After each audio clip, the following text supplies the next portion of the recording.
कभी उठना बैठना मत। जो भगवान का बैरी हो उसके साथ कभी उठना बैठना मत। जिसको राम और कृष्ण अच्छे न लगे उनके साथ कभी व्यवहार मत करना, वरना तुम भी भगवत द्रोही बन जाओगे। इसका मित्र कौन था? इस रुक्मी का मित्र था शिशुपाल, और शिशुपाल भगवान का जन्म का बैरी, दिन भर भगवान को गाली देता था। ये भगवान को गाली देता हुआ सुन सुन के भगवान का विरोधी बन गया। सोचो, जैसा करोगे संग वैसे लगेगा रंग भैया। इसलिए हमेशा भगवत भक्तों का संग करो, धोखे से भगवत द्रोहियों का संग ना हो जाए, वरना वो असर आपके ऊपर भी पड़ जाएगा। इसने अपनी बहन रुक्मिणी का विवाह उस दुष्ट शिशुपाल से पक्का कर दिया, और जैसे रुक्मिणी को पता लगा, इन्होंने मन में संकल्प कर लिया, ऐसे बर को क्या बरूं, ऐसे बर को क्या बरूं, जो जन्मे और मर जाए। मैं तो बरूं घनश्याम को, मेरो चुड़लो अमर हो जाए। मैं जीने मरने वाले पति को पति नहीं बनाऊंगी, मैं जगत के पति को पति नहीं बनाऊंगी, मैं साक्षात जगत पति को ही अपना पति बनाऊंगी। नहीं तो मैं अग्नि को स्वीकार करके अपना शरीर त्याग दूंगी। लेकिन उनके तक संदेश तो पहुंच जाए कि कोई उनके लिए मरने को तैयार है। ब्रह्म तक संदेश पहुंचाना है। ब्रह्म तक संदेश कौन पहुंचाएगा? याद रखना प्यारे, ब्रह्म तक संदेश पहुंचाने वाला कोई संसार में डाकिया नहीं मिलेगा। ब्रह्म तक संदेश पहुंचाने वाला कोई टेलीफोन नहीं मिलेगा। हम लोग ब्रह्म तक यदि अपनी बात पहुंचाना चाहते हैं, ब्रह्म तक यदि अपनी आवाज पहुंचाना चाहते हैं, तो इस संसार में ऐसा कोई उपकरण नहीं, ऐसा कोई आविष्कार नहीं, ऐसा कोई संसार नहीं जिससे अपनी बात तुम ब्रह्म तक पहुंचा सको। ब्रह्म तक बात पहुंचाने के लिए केवल एक व्यक्ति है। वो कौन? वो फटी धोती पहना हुआ, वो लिपटा, वो मैला कुचैला वस्त्र पहना हुआ, वो जो मिल जाए उसमें संतुष्ट रहने वाला, वो केवल जगत में कल्याण की भावना से घूमने वाला, ऐसा कोई ब्राह्मण, यही आपकी बात ब्रह्म तक पहुंचा सकता है। इसलिए ब्राह्मण को भगवान देवता मानते हैं। ब्रह्म तक संबंध बनाने वाला व्यक्ति है ब्राह्मण। ब्राह्मण है तो तुम ब्रह्म तक पहुंच जाओगे, और जो वेद और ब्राह्मण से रहित हो गया उसकी कोई गारंटी नहीं। वेद और ब्राह्मण से रहित, ग्रंथ और गुरु से रहित व्यक्ति कहां जाके गिरेगा, कौन जगह जाके मरेगा, कौन गड्ढे में अनंत काल तक पड़ा रहेगा, इसका पता नहीं। इसलिए ब्राह्मण देवता को देखा है माता रुक्मिणी ने, और बुला करके अपना समर्पण पत्र उन ब्राह्मण देवता को दिया। ब्रह्म से संबंध कराने वाला ब्राह्मण है, आप ले जाकर के इस पत्र को द्वारिकाधीश को दे दीजिए। भागे भागे ब्राह्मण देवता द्वारिकाधीश के महल में पहुंचे और सीधे उनके कक्ष में जाकर के खड़े हो गए। कहा, ये पत्र आप पढ़िए, ये आपका व्यक्तिगत है। भगवान हंसने लगे। बताओ, ब्रह्म का कोई ऐसा चरित्र है जो उसके लिए व्यक्तिगत हो? ब्रह्म की कोई ऐसी बात है? उसको आगे बढ़ा दो, उधर आगे बढ़ा दो।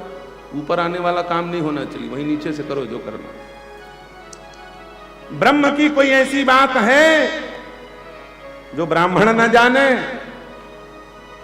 मेरा कोई रहस्य ऐसा नहीं है जिसको आपके जैसा संतुष्ट वेद पाठी, त्रिकाल संध्या करने वाला, अग्निहोत्र करने वाला ब्राह्मण न जानने का अधिकारी हो। अरे भैया, नित्य अग्निहोत्र करने वाला, सदा संतुष्ट रहने वाला, सदा गायत्री का अनुष्ठान करने वाला, विधिवत श्राद्ध बलि इत्यादि कर्म करने वाला, और बदले में कुछ ना चाहने वाला ब्राह्मण यदि मिल जाए तो वो ब्राह्मण ब्राह्मण नहीं, वो साक्षात चलता फिरता ब्रह्म ही है। याद रखना। तो चलता फिरता ब्रह्म ही है। इसलिए मेरी कोई ऐसी बात नहीं है जो आप ना जान सको। एक बात ध्यान से सुन लो, जो ब्राह्मण का काम कर रहे हैं वो ब्राह्मण मनुष्यों की कैटेगरी में नहीं आता। लोग कहते हैं मनुष्यों के 4 वर्ण, मनुष्यों के 3 ही वर्ण हैं, 4 वर्ण नहीं है। क्षत्रिय, वैश्य, अंत्यज, ये कौन है? ये मनुष्य है। ब्राह्मण मनुष्य में नहीं आता है। जो मनु के अंश से उत्पन्न हुआ है वो है मनुष्य, और जो ब्रह्मा के उपासनात्मक सृष्टि से उत्पन्न हुआ है उसका नाम है ब्राह्मण। याद रखना, जो वासना से पैदा हुआ वो मनुष्य, और जो उपासना से पैदा हुआ वो ब्राह्मण। सप्तऋषि किसके पेट से पैदा हुए? सप्तऋषि प्राकृतिक माता पिता के गर्भ से पैदा नहीं हुए। सप्तऋषि नारद, पुलह, पुलस्त, क्रतु, अंगीरा, भृगु, वशिष्ठ, ये किसी के गर्भ से पैदा नहीं हुए। ये ब्रह्मा जी के संकल्प से पैदा हुए हैं, ये उपासना से पैदा हुए हैं। इसलिए मनुष्य कोटि के नहीं माने जाते, इसलिए देव कोटि के माने जाते हैं। इसलिए तुलसीदास जी बार बार कह रहे हैं, बंदऊ प्रथम महीसुर चरना, बंदऊ प्रथम महीसुर चरना, मोह जनित संशय सब हरना, मोह जनित संशय सब हरना। बंदऊ प्रथम महीसुर चरना, भूसुर प्रभु ब्रह्मण्य देव मैं जाना। ब्राह्मण को देवता क्यों कहा जाता? इसलिए क्योंकि उसका जीवन उपासना के लिए है, वासना के लिए नहीं। और यदि वासना के चक्कर में ब्राह्मण पड़ू जाए, मान लो संग्रह करने भी लग जाए ब्राह्मण, 100, 200, 500, 1000, 10,000 करोड़ इकट्ठा करके, वो क्या कहेगा? अरे सब बेकार है, चलो भजन करेंगे। है कि नहीं? वो आखिर में उपासना की ओर ही जाएगा। यदि सच्चा ब्राह्मण होगा तो वो पैसा इकट्ठा कर लेगा तो वो स्विट्जरलैंड घूमने नहीं जाएगा, वो अमेरिका इंग्लैंड घूमने नहीं जाएगा। यदि वो धन इकट्ठा भी कर लेगा आजकल के युग प्रभाव में आके, तब वो गणेश तिवारी के जैसे ऐसा यज्ञ करा के उस धन को लगा देगा, उपासना में लगाएगा। यदि वो धन कमा लेगा तो फिर वो प्रकाश उपाध्याय के जैसे ब्रह्मांड पुराण कराएगा शंकराचार्य जी से। वो अपने धन को भोग में नहीं लगाएगा। यदि सच्चा ब्राह्मण है, ये सच्चे ब्राह्मण की पहचान है। क्यों? वो विशेष रूप से उपासना करने का अधिकारी है। भगवान ने कहा, हे ब्राह्मण देवता, आप स्वयं इस गुप्त रहस्य को उद्घाटित कीजिए। माता रुक्मणी के उस दिव्य समर्पण पत्र का प्रथम श्लोक पढ़ा है। श्री भगवान सुन रहे हैं। सुखदेव जी कहते हैं, ये 8 श्लोक क्या है? ये नवधा भक्ति के मूल रहस्य हैं। श्रुत्वा गुणान भुवन सुंदर शृणमतान्ते, निर्विश्य कर्ण विवरै हरतै हरतोंगतापम,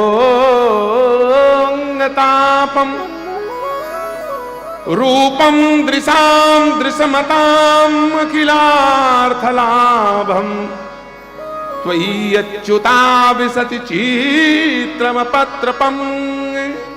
हे नाथ, मुझसे आपकी जो प्रीत जुड़ी है ये सुन सुन करके जुड़ी हुई, देख करके प्रीति नहीं, सुन करके प्रीति। हमारे यहाँ जो शादी विवाह होते थे ना, वो देख के नहीं होते थे। क्यों मिश्रा जी? पहले लड़का लड़की देखने जाते थे? नहीं जाते थे। तो फिर कैसे विवाह होता था? कैसे संबंध जुड़ता था?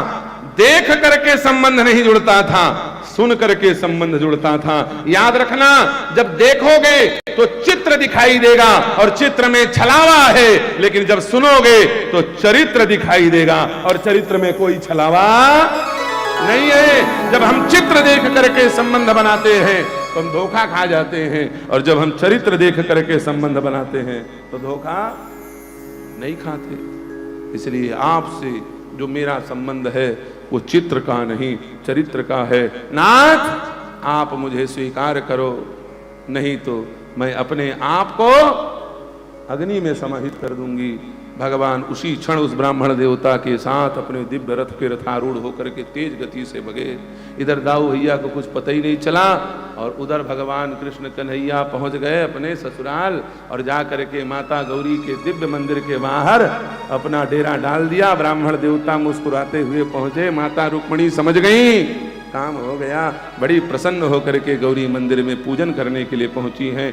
10,000 राजाओं को, सैनिकों को नहीं, राजाओं को जरासंध इत्यादि ने सुरक्षा में लगाया है।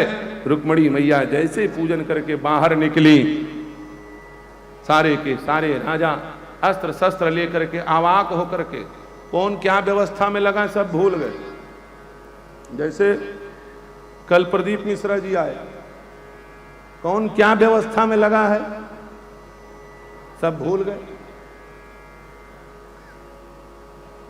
हमार हरे कृष्ण शुक्ला दोहा पारा यहाँ वहां घूमा धर के का हो गया जो महाराज चक है का संचालन कर रहे थे। मेघानंद यहाँ ऊपर में चढ़ गए आके ढंग से जगह, वो हड़बड़ी में किसी को समझ नहीं आ रहा। ये मंच में इतने लोग चढ़ गए, वो मैं कहा चले नहीं बुझा, किसी को समझ नहीं आ। वो विश्व प्रकाश जी महाराज वो प्रशस्ति करने लग गए। मैंने कहा ये हो क्या रहा, उथल पुथल मच गया। जैसे ही रुक्मिणी मैया निकली वहां वो 10,000 सैनिक किस लिए लगे थे वो सब भूल गए। ये व्यवस्था बनाने के लिए लगे थे, व्यवस्था बिगाड़ने के लिए। ये सब के सब मोहित होकर के रुक्मिणी मैया की तरफ देखने लगे। उतने में भगवान आए। वो लोग कह रहे थे, बोले देखो तो कितनी सुंदरी है, कितनी सुंदरी है। और उतने में श्याम सुंदर आए। तो ये राजा देख करके बोलने लगे, बोले सुंदरी को क्या देखते हो, देखो तो जरा कितना सुंदरा है। पर 5,000 सुंदरी को देखें और 5,000 सुंदरा को, कितनी सुंदरी है, कितना सुंदरा है। सुंदरी सुंदरा करते करते सब बंदरा बन के खड़े रह गए। और भगवान सबके देखते ही देखते माता रुक्मिणी को गोद में उठाए और गोद में उठा करके अपने उस दिव्य रथ में आरूढ़ करके भगवान उन राजाओं के बीच से ऐसे निकल पड़े जैसे सिंह बहुत सारे सियारों के बीच से अपने भाग को लेकर के निकल जाता है। श्री सुखदेव जी महाराज कहते हैं, जैसे रुक्मी ने यह बात सुनी, संकल्प लिया कि यदि मैं उस द्वारिकाधीश ग्वाले कृष्ण को पकड़ करके नहीं लाया तो मैं अपने नगर में प्रवेश नहीं करूंगा। शिशुपाल ने कहा, तुम नगर में प्रवेश करो ना करो, हमारा प्राण इस शरीर से जरूर बाहर निकल रहा, हम तो मर ही जाएंगे, बिल्कुल सुसाइड करेंगे। हमारे मंडप से हमारी दुल्हन लेके भाग गए और हम क्षत्रिय हैं, हम अपमान थोड़ी सहेंगे। सच्चे क्षत्रिय सच्चे योद्धा अपमान नहीं सह सकते हैं, मरूंगा। जरासंध ने कहा, चुप मूर्ख कहीं के, बड़ा आया मरने वाला, क्यों मरेगा। बोले हम हार गए इसलिए मरेंगे। वाह, एक ही बार में मर जाओगे, हमको देख हम 17 बार हारे बैठे हैं, अभी तक मरने के बारे में नहीं सोचा और तू एक ही बार में मरने को तैयार। शिशुपाल ने दिमाग लगाया, सही में ये 17 बार का हारा लात खाया बैठा है, अभी तक नहीं मरा और मैं एक ही बार में मर जाऊं। जब हमसे बड़े बड़े बेशरम अभी तक जिंदा हैं तो हम काहे को मरे। दूसरी पत्नी मिल जाएगी, शरीर दोबारा थोड़ी मिलेगा। शिशुपाल चुपचाप खिसक गया, निकल गया। रुक्मिणी का भाई पीछे पीछे रुक्मी रथ लेके आया। ऐसा गजब का हजामत बनवाया भगवान ने, 5 चुटैया बना दिए, आधी दाढ़ी इधर की, आधी दाढ़ी इधर, आधी मूछ इधर की, काट छाट के ऐसा एलाइनमेंट मिलाया है भगवान ने इसका। ये अपमानित होकर के उधर ही घूमता रह गया वन में, लौट करके वापस विदर्भ नहीं गया। श्री सुखदेव जी महाराज कहते हैं, परीक्षित भगवान द्वारिकाधीश कुंडलपुर पहुंचे हैं और कुंडलपुर में विधिवत ब्रह्म विधि से विवाह संपन्न किया गया। कई लोग कहते हैं कि भगवान का जन्म राक्षस विधि से हुआ, तो भगवान का विवाह राक्षस विधि से हुआ, ऐसी बात नहीं है। हरण राक्षस विधि से है, लेकिन उसको भी रक्ष विधि कहा गया। रक्ष माने रक्षा की विधि से, वो मरने वाली थी। रक्ष विधि का मतलब राक्षस विधि नहीं है। रक्ष विधि का मतलब उनकी रक्षा करने की दृष्टि से भगवान ने उनका हरण किया और आकर के यहां विधिवत ब्राह्मण देवताओं की उपस्थिति में भगवान की मंगलमयी भावरी पड़ रही है।